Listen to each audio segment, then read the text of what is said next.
할렐루야. 아멘 소리가 우렁찬 거 보니까 될 교회입니다. 오늘 예배에 특별 순서가 좀 뒤에 많이 있다고 들었습니다. 그래서 설교를 좀 짧게 해달라고 특별히 부탁도 제가 받았는데 너무 좋아하실 게 없고요. 제가 짧게 하려고 원고를 준비해 봤는데 아무리 노력해봐도 짧게가 잘 안 됩니다. 그래서 제가 기도 중에 그래도 하나님 부탁을 받았는데 이걸 어떻게 줄여야 되는데 지금 길게 하는 건 잘하는데 짧게 하는 게 참 약해서 그래서 어떻게든 청한 교회에서 원하시는 대로 해야 되기 때문에 최대한 짧게 하려고 기도 중에 가만히 생각하니까 제가 언제 또 남부교회에 서 보겠습니까? 주님 오시기 전에 기회가 또 오겠습니까? 그래서 제가 하여튼 노력은 최선을 다했습니다.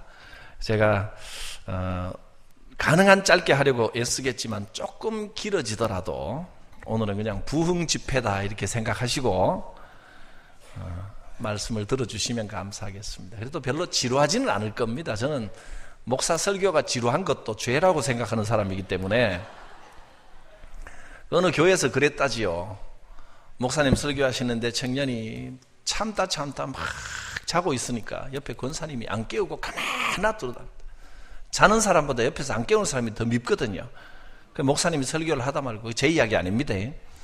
권사님요, 그 옆에 좀 깨우소 했더니만 권사님이 하더랍니다.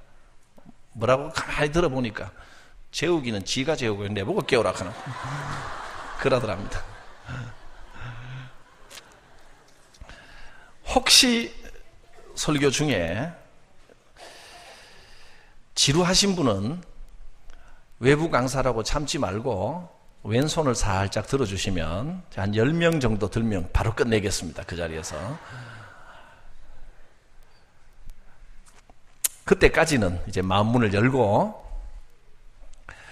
하나님의 말씀입니다. 하나님이 주시는 메시지, 그 인간 목사를 세워 말을 음성으로 들려주시지만 분명히 여기에는 오늘 꼭 들어야 할 하나님의 메시지가 담겨 있습니다. 그릇은 시원찮아도 내용물은 진짜 백입니다. 하나님의 주시는 그 복음을 그 메시지를 잘 받아 마치시기를 당부합니다. 먼저 교사 여러분들이 오늘 교사 헌신 예배니까 일단 어디에 계신지는 제가 확인을 하고 티 맞춰 입으신 분들이 교사들입니까? 학생입니까? 학생 같아 보입니다. 예. 뒤에 또 늙은 학생들이 좀 있어서 제가 교사인가 학생인가 했지요. 예. 청소년들입니까? 감사합니다. 교사들은 어디 계십니까? 손 한번 들어봐 주십시오. 앞쪽에, 뒤쪽에. 나누어 앉으셨네. 예, 알겠습니다. 앞뒤로 앉았고 조금 늦게 와서 어디 있는지 몰라서 저 뒤쪽에 좀 앉으셨고 이렇게 앉으셨군요. 먼저 교사 여러분들께 한번 물어보겠습니다. 어려운 질문은 아닙니다. 여러분은 왜 하필이면 교사가 되셨습니까? 다른 봉사할 것도 많은데 왜 하필? 원래 이 교회 봉사 직분 중에 더운 날 주방 봉사하는 거 하고 교사하는 거 하고 이 두 가지가 3D 직종에 속합니다. 어렵고 difficult하고 dirty하고 danger하고 3D 직종 잘 힘든 직분에 속하는데 왜 교사를 지금 하고 계십니까? 한번 스스로 한번 답을 한번 생각해 보시기 바랍니다. 어쩌다 내가 지금 교사하고 있지? 제가 오늘 첫 번째 드릴 질문이 바로 이겁니다. 나는 왜 교사를 하는가? 이 질문이 교사의 직분을 감당하는 데 가장 중요한 질문입니다. 이 질문에 어떻게 대답하느냐에 따라서 직분을 감당하는 마음가짐도 태도도 다 달라집니다.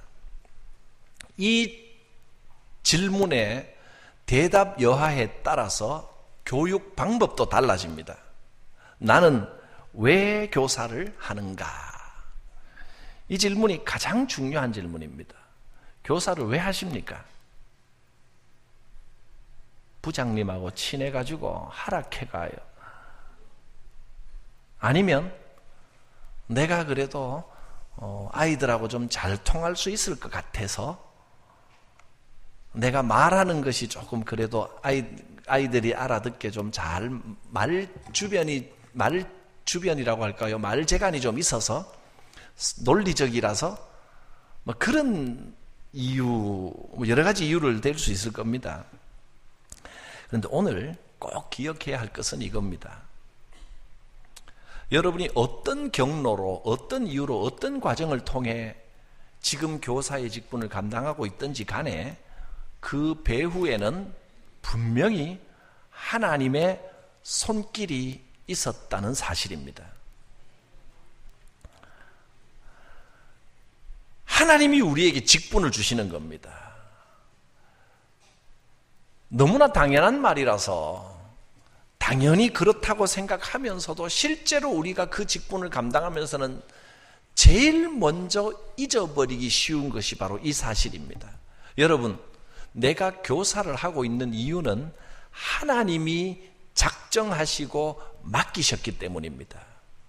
임명자가 하나님이십니다. 하나님이 주신 사명이고 하나님의 부르심입니다. 이렇게 말하면 또 어떤 분들은 목사님, 내가 어쩌다 보니까 지금 교사를 하고는 있는데 사실 저는 자격이 없습니다.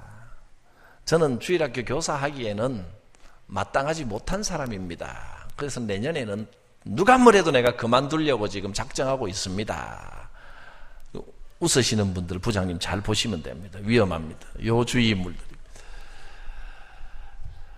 올해까지만 하고 내년에는 그만둬야지 혹시라도 그런 생각하고 계시다면 여러분, 이 사실을 다시 한번 깊이 묵상하시기 바랍니다.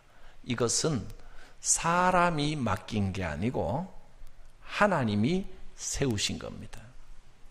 하나님은 결코 잘못 세우시는 법이 없습니다.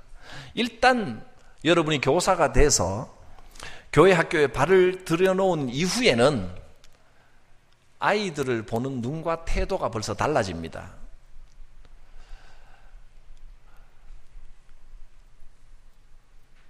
마음가짐이 달라집니다. 그래서 아직은 부족할지 몰라도 하나님은 언제나 완벽한 사람을 들어서시는 것이 아니고 부족한 자를 선택하여 훈련시키는 방법으로 사람을 만들어 가시고 하나님의 일을 하게 하시는 겁니다. 여러분, 창세기 12장에 하나님께서 아브라함을 선택하셨을 때 아브라함이 여러 가지 면에서 부족한 사람이었습니다. 창세기 12장부터 아브라함에 대한 내용을 쭉 읽어가다 보면 참 기가 찬 내용들이 많이 나옵니다. 하나님이 아브라함을 선택하여 가나안 땅에 머물러라 했는데 처음부터 거기 안 머무르고 어디까지 갑니까? 애굽까지 내려가 버립니다. 아이고, 여기는 별 볼 일 없고 먹을 것도 없고 그러면서 애굽까지 가버렸지 않습니까? 애굽에 가서는 어떤 일이 있었습니까? 자기 아내가 이쁘다고, 치마들어만 이쁜가? 자기 아내가 이뻐서 누가 뺏어버릴까봐 여보 내보고 이제 여보 하지 말고 오빠야 캐라이. 남들 볼 때 혹시라도 자기 너무 이뻐갖고 내 안 된다, 오빠야 캐라이 불러봐라, 오빠야 둘이 잘 맞다 잘 맞아, 그러던 사람이었습니다. 이거 보면 여러분, 저는 아브라함보다는 훨씬 낫습니다. 저희 집사람 보고 오빠야라고 부른 적은 한 번도 없습니다. 이렇게 믿음 없는 사람이었습니다. 벌벌벌 떨던 사람을 하나님이 만들어 가시는 겁니다. 하나님이 그토록 약속을 주셨는데도 아들이 태어날 것을 못 믿고 계속해서 의심하고 될까 안 될 거다. 그냥 하나님, 또 사라도 마찬가지고 그냥 여보 될 일이 아니다, 하나님이 뭐라 하셔도 안 된다, 종 하나 들여갖고 애 낳아갖고 의에 하자. 또 아브라함도 하다하다니까 아이고 이게 될 일이 아닙니다. 하나님, 내가 보니까 아무리 하나님 뭐라 그러셔도 이거 될 일이 아닙니다. 그냥 내 종 중에 하나 선택해서 그냥 물러줄랍니다. 이렇게 의심하던 아브라함이 아들 이삭을 낳고 난 다음에 하나님이 네 왜 독자 아들을 바치라 그 말씀에도 하나님이 준비하신다, 하나님은 어떤 일이 있어도 하나님의 약속을 이루신다는 굳건한 믿음을 가진 사람으로 변했던 겁니다. 하나님이 만들어 가시는 겁니다. 믿음은 내가 하는 것이 아니고 하나님이 끌어가시는 겁니다. 하나님은 우리를 만들어 가시는 겁니다. 내가 좀 부족하다고 생각될 때, 그러나 하나님이 맡겨준 이 사명을, 내가 이 사명을 감당하려고 발버둥을 치면서 그 하나님의 부르심에 맞게 사역하려고 애를 쓸 때 하나님이 우리를 변화시키시고 우리의 믿음을 한 단계, 한 차원 더 높여주시는 겁니다. 그러므로 교사 여러분, 하나님의 역사를 기대하십시오. 하나님이 나를 통하여, 이 부족한 나를 통하여 이 아이들과 이 부서를 어떻게 변화시키시고 또 나를 어떻게 변화시키실지 기대와 소망을 가지고 바라보시기 바랍니다. 자, 제가 생각하는 교사의 자격, 이건 딱 두 가지입니다. 여러분, 이 자격에 안 맞으면 당장이라도 교사 그만두는 게 좋고요. 이 자격에 맞다면 다른 게 다 부족해도 정말 천생교사입니다. 교회 학교 교사의 자격은 뭐냐면, 첫째, 아이들을 좋아하는가 하는 겁니다. 여러분, 교사 여러분 부서를 선택할 때 어떤 기준으로 합니까? 부장님하고 친하면 그리 갑니까? 아니면 고등부부터 서열로 밑에 유치부부터 시작해서 고등부로 올라가는 순서를 따릅니까? 사실은 유치부가 제일 어렵지. 말이 덜 통하는 데가 제일 어렵지. 순차적으로 어려운 순으로 본다면 고등부부터 시작해서 유치부로 놔야 될지도 모르고. 근데 어렵고 쉽고의 문제는 아닙니다. 부서를 선택할 때 이 기준을 가지고 선택하시면 딱 맞습니다. 나는 중등부 애들하고 있으면 제일 신이 나더라. 그러면 중등부 교사입니다. 그 사람은. 나는 유치부 아이들하고 있을 때가 제일 재미있더라. 선생님이 재미있어야 됩니다. 이게 교사의 첫째 조건입니다. 그 다음 능력은 부수적인 겁니다. 첫째, 아이들을 좋아하는가? 즉 아이들과 함께 있으면 즐거운가? 즐거워야 됩니다. 혹이나 그 교회 바깥에서 학교 선생님을 하고 유치원 교사를 하고 학원을 하고 그래서 아이들을 잘 알 거라고 생각해서 교사를 맡았는데 일주일 내내 6일 동안 애들 얼굴 쳐다보고 시달리다가 교회까지 와가지고 내가 징글징글하다, 애들 이걸 봐야 되나? 그 사람은 교사 자격이 없는 겁니다. 안 하는 게 좋습니다. 기뻐야 됩니다. 재밌어야 됩니다. 이게 첫째고요. 두 번째 조건, 마지막 조건은 뭐냐면 이겁니다. 아이들의 미래에 대한 소망과 확신이 있는가 하는 겁니다. 교사가 먼저 내게 맡겨주신 이 아이들의 미래에 대한 비전을 가져야 아이들도 꿈을 가지는 겁니다. 교사가 예배생활 시간 내 장난치고 코나 찔찔 흘리고 이거가 뭐가 되겠노 이거? 그 사람은 교사 자격 없는 겁니다. 지금 보기에는 어떻든 하나님이 이 아이의 미래를 믿음을 통하여 밝게 하신다는 소망과 확신이 교사의 마음속에 있어야 됩니다. 여러분, 다는 아니겠지만 대개요, 장로님, 권사님들도 옛날에는 장난꾸러기였을 겁니다. 한번 조사해 보십시오. 옛날에 옛날에는 또 그렇게 코 찔찔 흘리는 애들이 많았어요. 제가 어릴 때만 해도 전부 고속도로 하나씩 내가 코 찔찔 흘리고 다녔잖아요. 초등학교 입학식 가면 손수건을 하나씩, 요새는 그런 거 모르죠, 젊은 애들은. 손수건 하나씩 매달고 갑니다. 이게 왜? 찔찔 흐르는 코 닦으라고. 근데 손수건 달아놔도 아까워서 이걸로 안 닦습니다. 기억나십니까? 여기 뻣뻣합니다, 여기가. 닦으면 또 나오고 닦으면 또 나오고. 그렇던 아이들이, 콧찔찔이들이 지금 장로님이 되셨습니다. 권사님이 되셨습니다. 이 아이들이 얼마 있지 않아 우리 교회 집사님, 장로님, 권사님이 될 제목들이다. 교회에서 원래요 장난치는 애들 아이고 이건 뭐가 되겠노 하지만 진짜로 교회에서 장난치고 뛰어노는 친구들이 나중에 교회 일꾼이 됩니다. 안 뛰쳐나가고 교회 안에서 그 에너지를 가지고도 밖에 안 나가고 교회 안에서 장난치는 거 보면 그 크게 된 인물입니다. 그러니까 교사는 이 두 가지입니다. 말 잘하고 못하고 이거는 별로 중요한 게 아닙니다. 교사는 하나님이 세우셨습니다. 여러분, 특히 교사 여러분들 저를 따라 한번 큰 소리로 외쳐주시기 바랍니다. 나는 하나님이 세우신 사람입니다. 나는 하나님의 사명자입니다. 교사들만 하니까 좀 소외감 느끼죠. 이번에는 전부 다 같이 한번 따라서 하나님이 나와 함께 하십니다. 할렐루야. 이것을 명심해야 됩니다. 하나님이 나를 세우셨다. 그래서 다른 자격, 다른 능력 다 필요 없습니다. 내가 정말 아이들 좋아하는지 그 마음을 확인하시기 바랍니다. 아이들하고 제일 잘 놀아주는 사람이 제일 좋은 교사입니다. 아이들과 함께 있으면 즐거운가? 또 아이들의 미래에 대한 확신, 소망이 있는가? 기도하면서 내 속에 먼저 이 아이들에 대한 소망을 분명하게 하시기를 바랍니다. 뭐 이 정도면 할 이야기는 거의 다 했습니다. 딱 반 했습니다. 이제 한 가지만 더 이야기하고 마치려고 합니다. 첫째는 방금 말씀드린 것은 하나님이 내게 맡기셨다. 그렇죠? 그래서 다른 기술보다 아이들을 좋아하고 아이들하고 함께 했으면 즐겁고 아이들 미래에 대한 하나님이 나를 통하여 이 아이를 교회의 일꾼, 이 시대의 일꾼으로 만들어 주신다. 이 확신을 가지고 가르칠 수 있다면 교사 자격은 된 겁니다. 두 번째는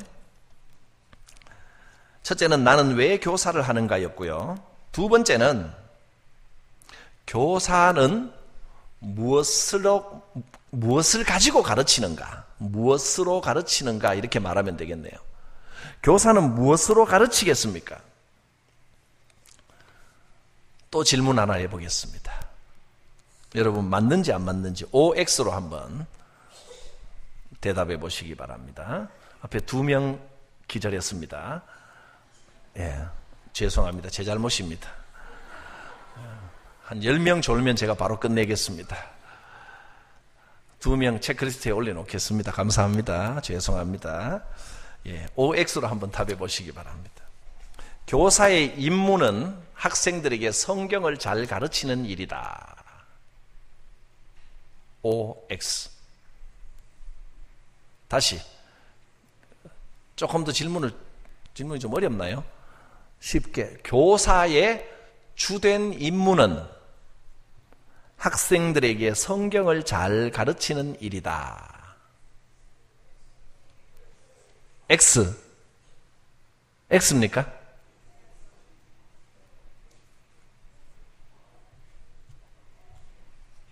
O 누구예요? 예, 감사합니다. 사실 보통 말하면 이게 틀린 말은 아닌데 이제 X라고 하신 분들은 눈치가 빠르신 분들입니다. 출제 경향을 보니 이건 틀림없이 X겠다. 왜냐하면 이게 O면 이렇게 물어볼 이유가 없거든요. 뭔가 지금 다른 이야기를 하시려는구나. 이제 O 하신 분은 순수한 분이고 X 하신 분은 눈치가 빠르신 분입니다. 물론 성경을 잘 가르치는 일은 교사의 중요한 일 중에 하나입니다. 때로는 성경 이야기를 들려주고 설명을 해야 될 때가 있습니다. 그러나 그보다 훨씬 더 중요한 사실이 있다는 것을 꼭 기억해야 된다는 겁니다. 성경을 한번 찾아보겠습니다.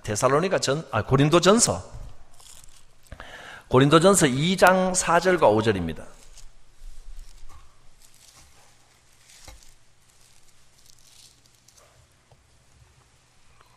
2장 4절과 5절 우리 함께 같이 한번 읽어보겠습니다. 시작.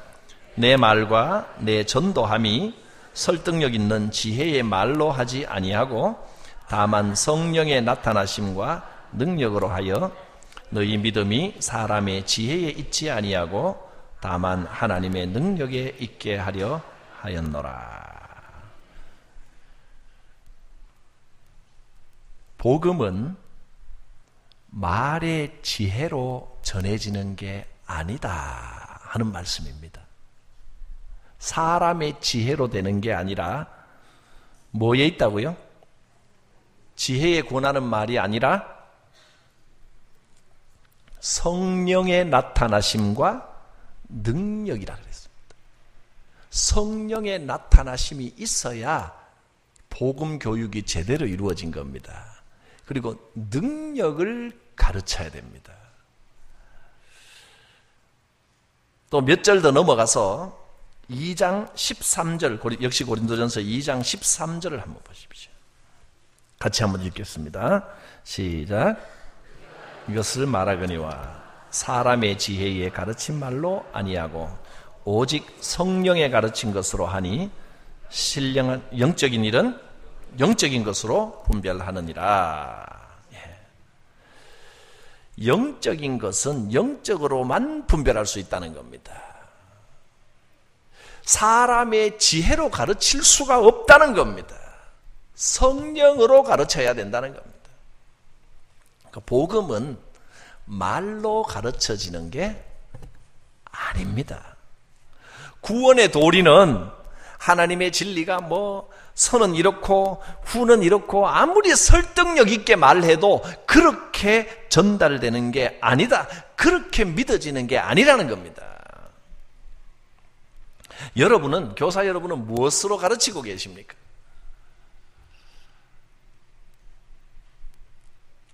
요즘 교회 학교들이 비상입니다. 아직도 여러분 어른들이 우리 교회가 10년 전에는 20년 전에는 교회 학교가 이랬는데 이런 이야기를 하고 계시다면 여러분 정신 차리고 지금 똑바로 보셔야 됩니다. 아이들 자체가 줄었습니다. 비교할 수 없게 줄었습니다. 절대수가 줄었고 그러니까 옛날같이 그렇게 나올 수가 없습니다.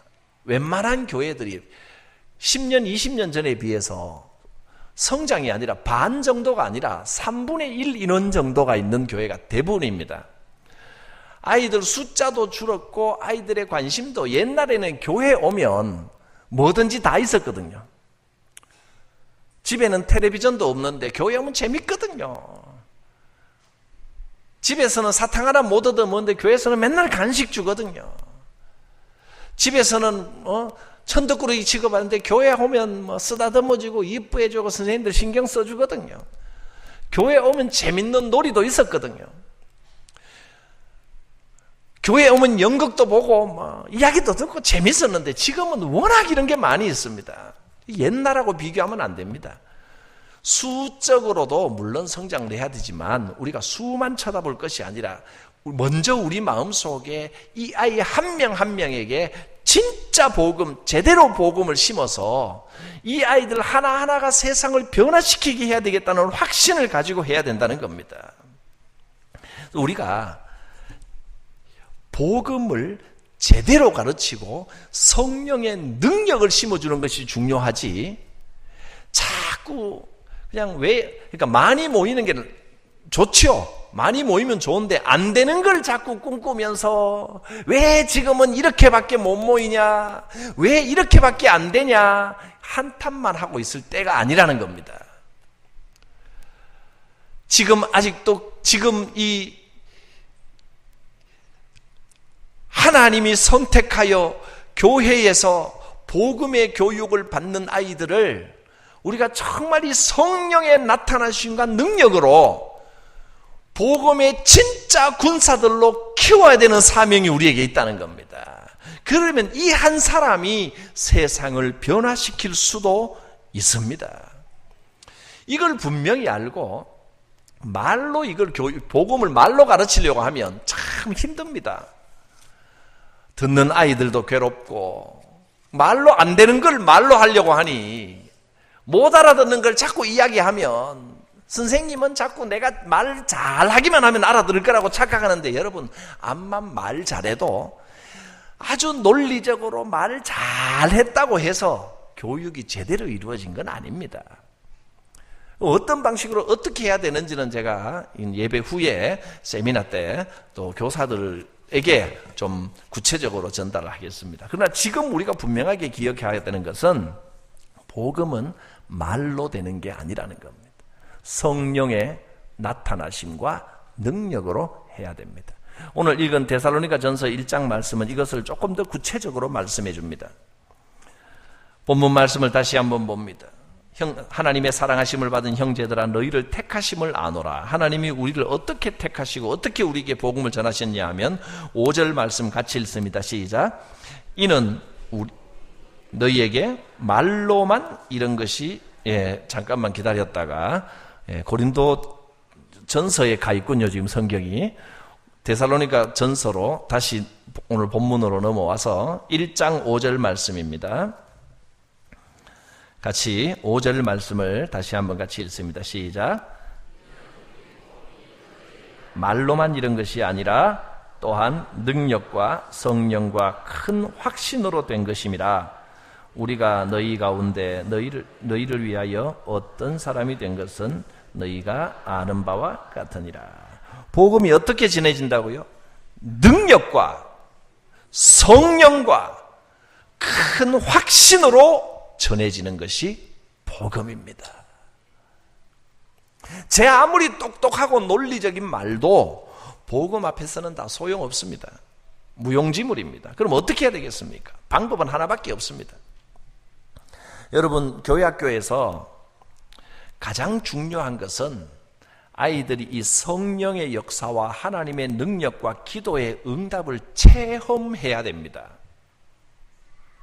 성령의 체험 없으면 성경을 앞만 봐도 무슨 말씀인지 이해할 수도 없고 감동도 없습니다. 요즘 아이들은 오히려 성경 이야기를 너무 많이 들어가지고 감동이 없습니다. 제가 옛날 교육전사를 할 때에 그 목사님 아들이 한 명이 초등학교 1학년짜리가 늘 성경 말씀 듣고 집에는 전부 성경 동하고 성경 비디오 보고 이래 놓으니까 성경에 대해서 모르는 게 없습니다. 설교를 못할 정도입니다. 한마디 하려고 그러면 다 맞춰버려요. 열심히 준비해가지고 그림 그려가지고 자 다윗이 그러면 저 알아요 골리앗 머리 딱 때렸지요. 스포일러도 이런 스포일러가 없습니다. 뭘 해도 다 그렇게 맞춰버려요. 그러니까 이 아이들은 그냥 이야기로 입력이 돼 있는 겁니다. 그런데요 여러분, 그 지금 방금 예를 든 그 다윗과 골리앗의 사건도 직접 성경을 통하여 찬찬히 한 문장 한 문장을 읽어가며 그 상황을 한번 그려보십시오. 그냥 동화책에 그냥 약식으로 담을 수 있는 그런 이야기가 아닙니다. 놀라운 감동이 그 안에 있는데 감동 다 빼버리고 이야기만, 정보는 너무 많습니다. 근데 그 정보 속에 감동이 없습니다. 너는 칼과 창과 단창으로 내게 오거니와 나는 네가 모욕한 만군의 여호와의 이름으로 내게 가노라. 다윗의 이 고백을 들으면 막 심장이 떨리는데 이 감동이 있어야 됩니다. 이야기를, 성경 정보를 많이 전달하는 게 중요한 게 아닙니다. 내가 성경을 통하여 깨달은 하나님의 능력과 체험과 확신을 전해야 되는 겁니다. 그럼 어떻게 해야 되겠습니까? 기도해야 체험을 하지요. 여러분, 주일학교에 저는 가는 곳마다 이 이야기를 꼭 전합니다. 무슨 일이 있어도 주일학교에서요 공과책만 붙들고 공과에 나와 있는 거 그거 다 가르치느라고 급급하면 그거 잘못 가르치고 있는 겁니다. 죄 짓고 있는 겁니다. 교회 학교에서 선생님들이 물론 뭐 공과책 가르치는 것, 정보 전달도 해야 됩니다만은 그것이 가장 중요한 주된 목적이라고 생각하면 정말 착각하고 계신 겁니다. 공과책에 1.1핵이라도 빼거나 더하면 뭐 이런 말은 성경에 없습니다. 여러분, 아이들과 소그룹으로 모여 가르치는 것은 내가 가지고 있는 믿음과 확신을 아이들에게 전하라는 겁니다. 거기에는 기도가 최고의 교육 방법입니다. 함께 기도하는 겁니다. 아이들 기도하자 그러면 아이고 목사님이 애들요 기도하자고 손 붙들고 있으면 손만 맡겨놓고 눈 뜨고 둘이 살피고 장난치고, 처음에는 기도하자 그러면 돌아다녀가지고 손잡고 기도하자 그랬더니 손만 맡겨놓고 막 고개 흔들고 이러고 있어요. 기도는 한 번에 되는 게 아닙니다. 그럴수록 선생님이 꾹 받고 진지하게 기도하면 이게 해보시면 압니다. 불과 몇 개월 안 가서 이게 통합니다.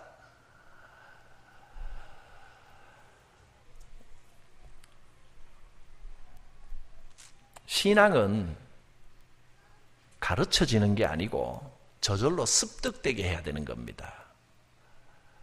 선생님이 기도하는 그 시간을 그냥 아이들은 기도 그러면 끝나는 신호 땡 이걸로만 아는데, 여러분 그게 아니고 기도를 중요한 내용, 교육 내용 중에 하나라고 선생님이 먼저 그렇게 굳게 믿고 아이들과 함께 기도를 한번 해보십시오. 기회가 있을 때마다 아이들과 함께 기도 제목을 나누십시오. 기도 제목 나누라 그러면 아이고 목사님 안 됩니다. 해보지도 않고 안 된대요. 해보면 됩니다. 유치부 애들이 무슨 기도 제목을 내놓습니까? 여러분 유치부 아이들이 제일 순수한 기도 제목을 가지고 있습니다. 해보시면 압니다. 해본 분은 압니다. 기도 제목 말하라 그러면 제일 어려운 게 중등부 애들입니다.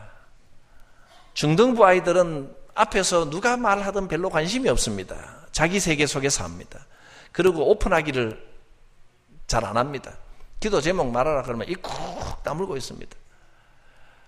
굳이 억지로 말하라 그러면 남자아이들은 주로 세계 평화를 이야기합니다.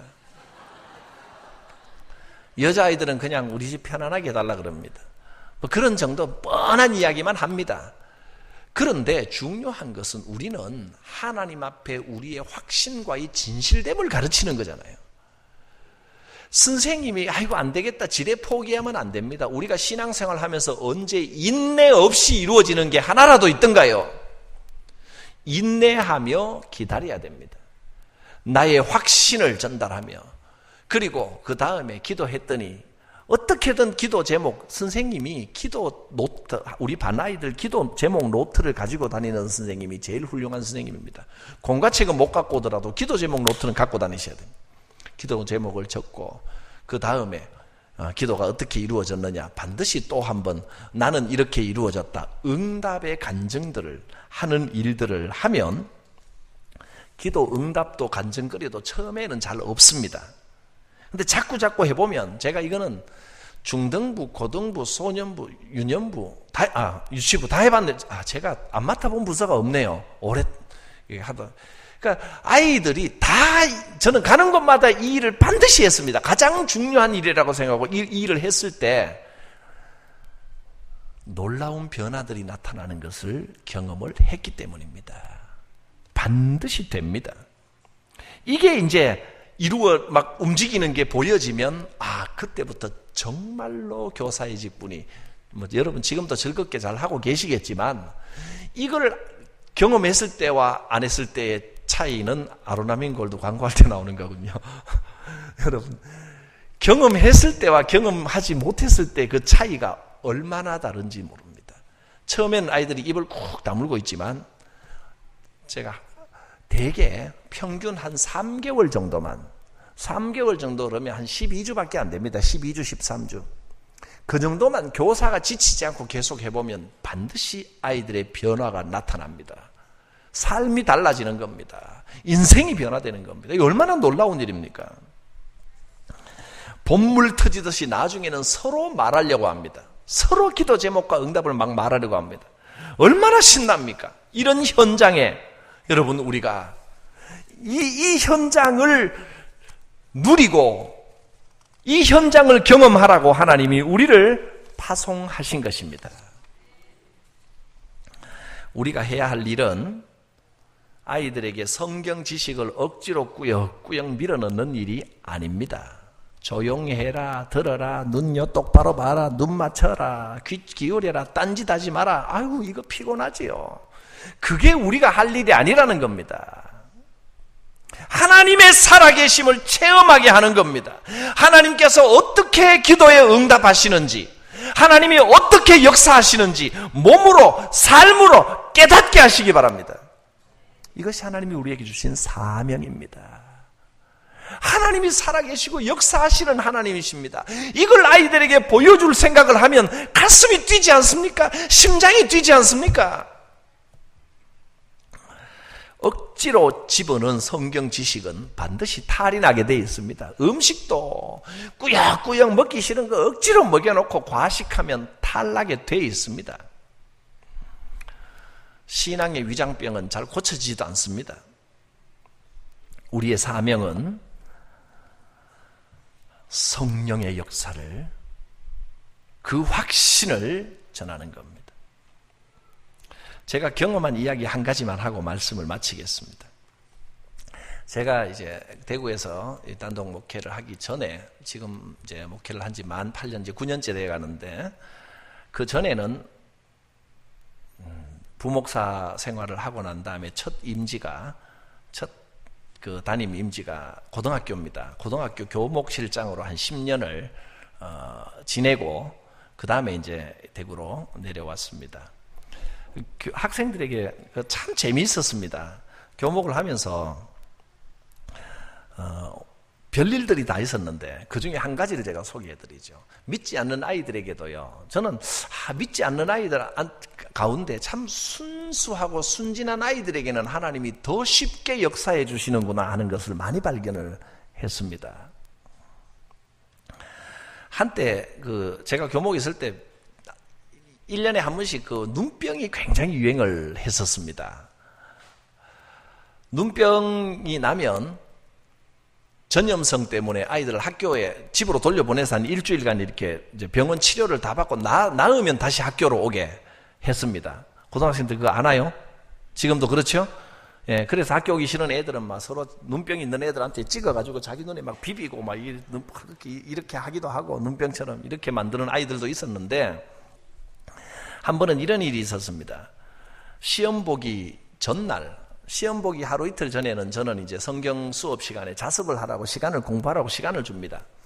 그러나 자습하지 않을 아이들은, 자습하기 싫다 그러면 저는 반드시 수업을 합니다. 엎드려 자는 건 안 됩니다. 그런데 한 놈이 엎드려 자는 거예요. 근데 그 놈이 그 반에 신앙부장입니다. 딴 아이들은 다 공부하는데 신앙부장이 엎드려 있는 거예요.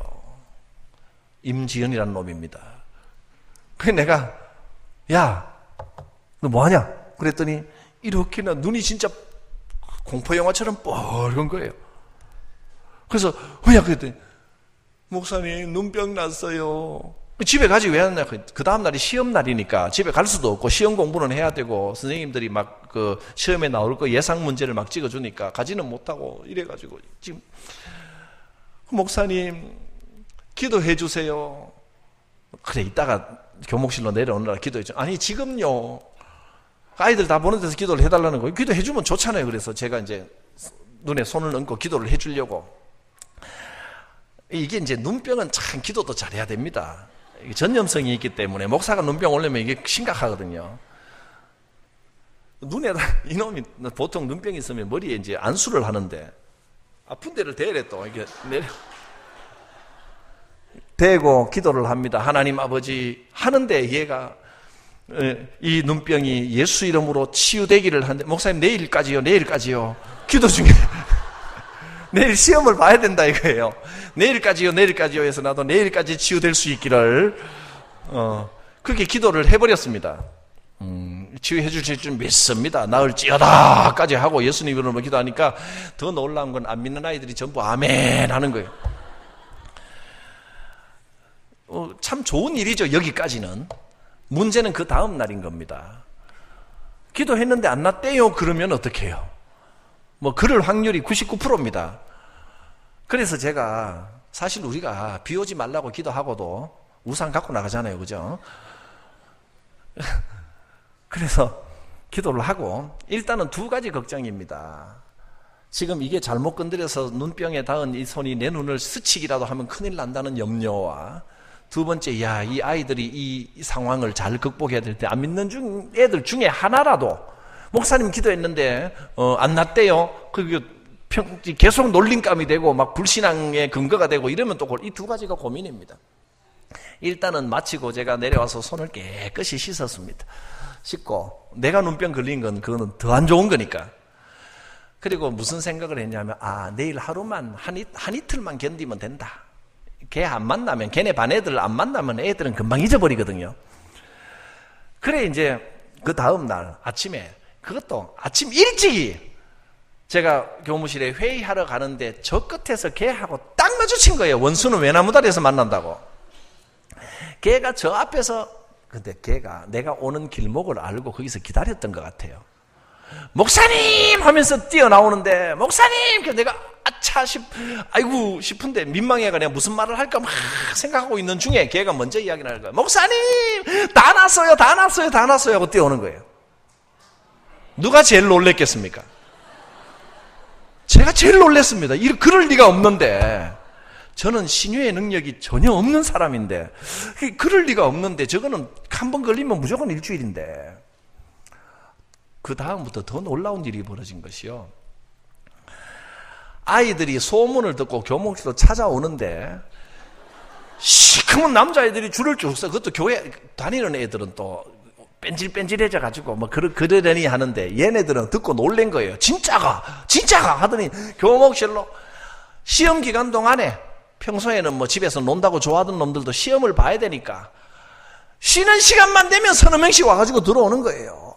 목사님 나도 기도해 주세요. 눈 벌게 가지고.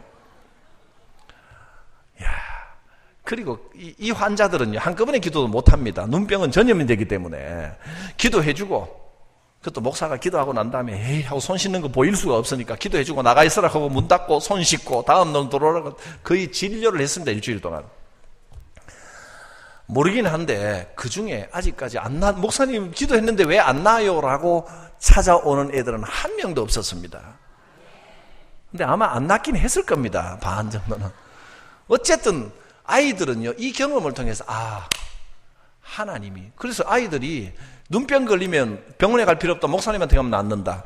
안 믿는 아이들이 그래요. 그러니까 이거는 하나의 그냥 에피소드고 해프닝일 수도 있지만 그들의 마음속에는 뭔가 이게 기도하면 응답이 있다라고 하는 어떤 느낌과 감각이 생긴 겁니다. 그 이후로부터 더 놀라운 건 그 일뿐이 아니라 어쨌든 저는 뭐 낫든 안 낫든 상관없습니다. 항의만 안 받으면 되니까. 그리고 이 아이들이 가정에 문제가 있을 때나 전에는 다른 상담 선생님을 찾아가던 안 믿는 아이들이 심지어는 하나님의 교회 안상홍 증인회 있죠. 2단 거기 다니는 애들도 여호와의 증인 다니는 애들도 나를 찾아와서 상담을 하고 신앙 상담을 하는 거예요.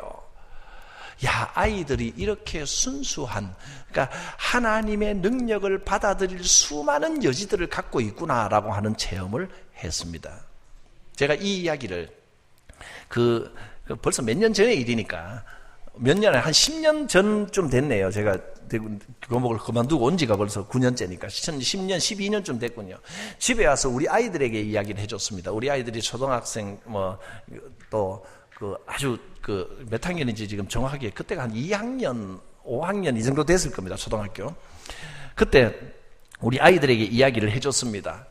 그런데 며칠 후에 우리 큰애가 눈병이 또 난 거예요. 저하고 눈병하고 뭐 관계 많습니다. 큰애가 눈병이 났는데 며칠 전에 그 이야기를 들었으니 큰애는 눈병이 나도 그냥 병원에 가야 되나 그런데 작은애는 순진하잖아요. 초등학교 2학년짜리가 아빠 기도해 주면 낫겠네. 그 기도를 했습니다. 아들 눈에 손을 얹고 주님 전에 응답하신 것처럼 우리 동주의 눈도 낫게 하여 주시옵소서 기도를 했는데요. 놀랍게도 그날 오후에 깨끗하게 나와버린 거예요. 할렐루야. 저 진짜 놀랐습니다. 저는 하나님이 뭐 이게 눈병 전문으로 이 신현사를 주시려나. 진짜 나왔습니다. 그때요 작은 아이는요, 우와 아빠가 기도하니까 나았다. 우와 그러고 아멘 뭐 집에 뭐 부흥회가 벌어졌습니다. 저녁에 자는데 큰아들 놈이 이쪽에 누웠다가 빙글 한 바퀴 돌더니 제 옆에 탁 붙어서 귓속말로 이러는 거예요. 아빠 혹시 눈병 아니었던 거 아닐까? 너무 신기한 겁니다, 지금까지. 그런 여러 가지 에피소드들이 있었습니다. 근데 저는, 기도를 좀 과감하게 해야 된다는 확신을 그때 이후로. 그래서 누가 좀 불편하고 아프고 힘들면 좀 무식하게 기도합니다. 무식하게가 뭐 과격하게 기도한다는 뜻이 아니고 사소한 일이라도 하나님 앞에 예수 이름으로 명하고 아뢰입니다. 제가 우리 성도님들요. 제가 이 대구에 와서 우리 침산교회입니다. 제가 있는 교회가. 그리고 우리 성도들은 목사님 이 교회가요. 왜 침산교회인 줄 아세요? 왜요? 침침해서 침산교회입니다. 그러더라고요. 저한테. 보니까 진짜 교회가 침침하더라고 처음에는. 그래서 교회를 외형적으로 리모델링도 하고 교육관도 새로 있고 이제 단장도 하고 그다음에 영적으로 신앙적으로 밝게 만드는 일에 많이 노력을 했습니다. 그래서 제가 침침해서 침상교회라는 이야기를 듣고 그 주에 설교가 뭐냐면 마가복음 11장 23절 말씀이었습니다. 거기 침산교회가 나옵니다. 몰랐죠? 우리 교회가 성경에 나오는 교회입니다. 마가복음 11장 23절에 한번 찾아보겠습니까?